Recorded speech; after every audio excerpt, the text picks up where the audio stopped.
Nosso carisma é inspirado por Deus a Francisco para seguir o Evangelho do Senhor Jesus Cristo.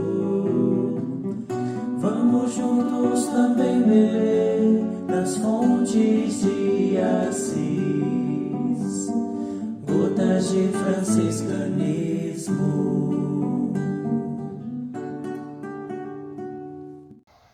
Para isso, eu vou trazer um pouquinho do contexto histórico.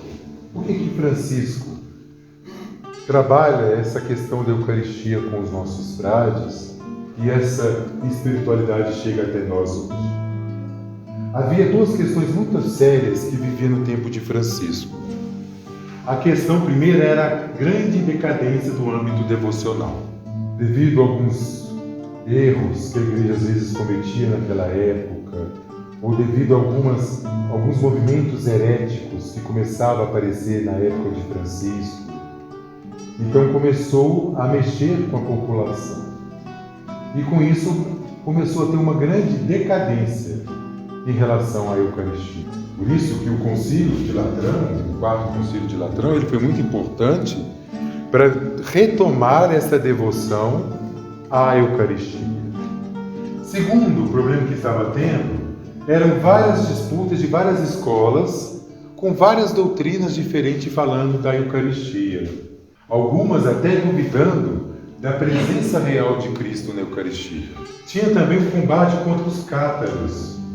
Os cátaros eram um movimento que dizia assim: se o padre tinha pecado, a Eucaristia não acontecia. Jesus não aparecia na Eucaristia. Estava vinculando a Eucaristia com, às vezes, a fraqueza do sacerdote. Então difundia a ideia acerca da invalidade da Eucaristia quando celebrada por um sacerdote indigno. Nós sabemos hoje, a Igreja prega isso e é a doutrina da Igreja, independente da fraqueza do sacerdote, na Santa Missa ele é o Cristo presente. Então Francisco, ele é filho de seu tempo. Por isso mesmo, na sua devoção e compreensão eucarística, refletem esta complexa problemática acenada aqui em cima. Então Francisco, ele se preocupa, então ele traz à tona, nessa sua experiência eucarística, nos seus escritos, mas ele escreve aquilo que a própria experiência de sua vida com a Eucaristia lhe proporcionou. E quais então eram as compreensões que Francisco tinha em relação à Eucaristia? Como nós vimos bem no início, a primeira é como a atualização da encarnação, essa extensão. Segundo, essa estreita relação entre sacramento e a palavra. E a outra são as atitudes de Francisco com respeito à experiência, ou seja, à praxe, com a Eucaristia. Ele só pode falar da Eucaristia, ele só pode falar do que é o mistério eucarístico para ele, de acordo com a sua experiência. Não tem como. A fé vai nos dizer na Eucaristia que ele é a presença real através dos olhos da fé.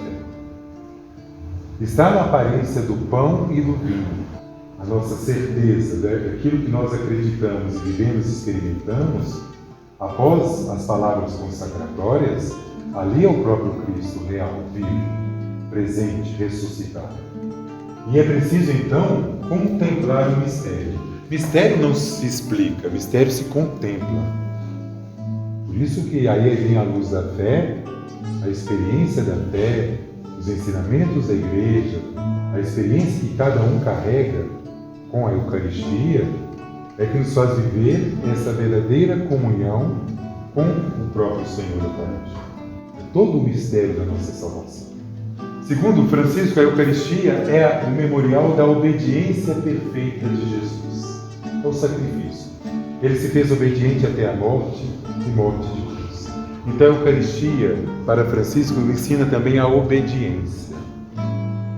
A palavra obediência vem de ouvir. Adão e Eva não escutou o que o Senhor disse. A Eucaristia nos ensina abrindo os nossos ouvidos a escutar o que Deus está nos dizendo. Então a Eucaristia, ao comungarmos, ela também nos convida, cada um de nós, a criar ouvidos para as coisas do céu. Um amor irrestrito ao Pai e aos seres humanos, mediante uma solidariedade inusitada e insuperável para com os.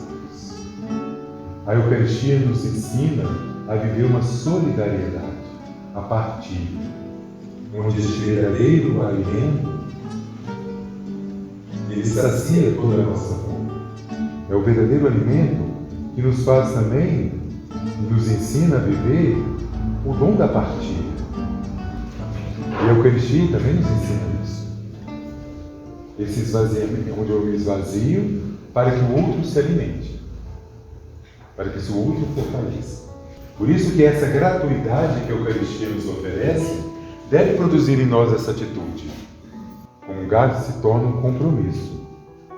Na primeira carta aos clérigos, do 1 ao 3, São Francisco vai dizer: estejamos atentos todos nós, clérigos, ao grande pecado da ignorância que alguns têm para com o Santíssimo Corpo e Sangue de nosso Senhor Jesus Cristo e para com seus sacratíssimos nomes e palavras escritos que santificam o corpo. Sabemos que não podem estar presentes no corpo de Cristo se não for antes santificado pela palavra.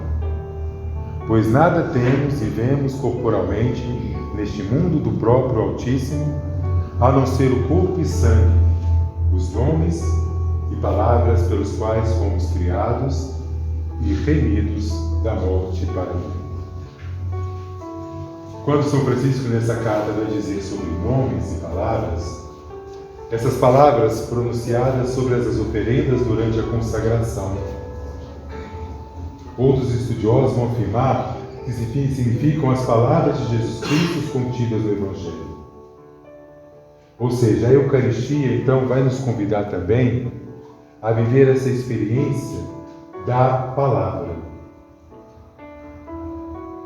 onde a palavra também se faz como alimento.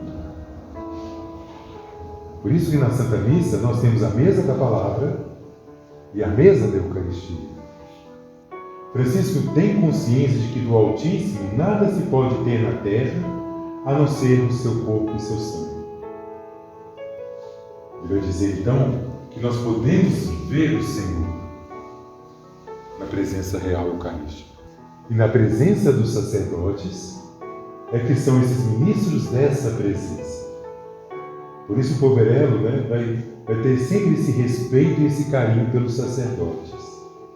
Convida os frades e a todos aqueles que queiram viver essa experiência franciscana a respeitar esse ministério que age no sacerdote. E por isso, contra a heresia daquele tempo, Francisco vai afirmar com a Igreja que a presença de Cristo na Eucaristia não depende da santidade do ministro. Francisco tem convicção que o sacramento eucarístico é vital em nossa peregrinação. Nos alimenta, nos fortalece, nos revigora, nos preserva e nos garante a vida da fé. E no seu testamento, ele não se cansa de enaltecer a figura do sacerdote.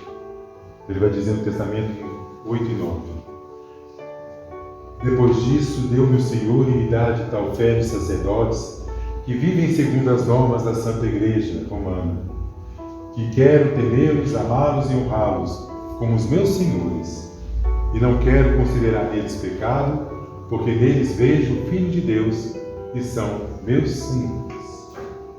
O Francisco leva essa reverência então aos sacerdotes.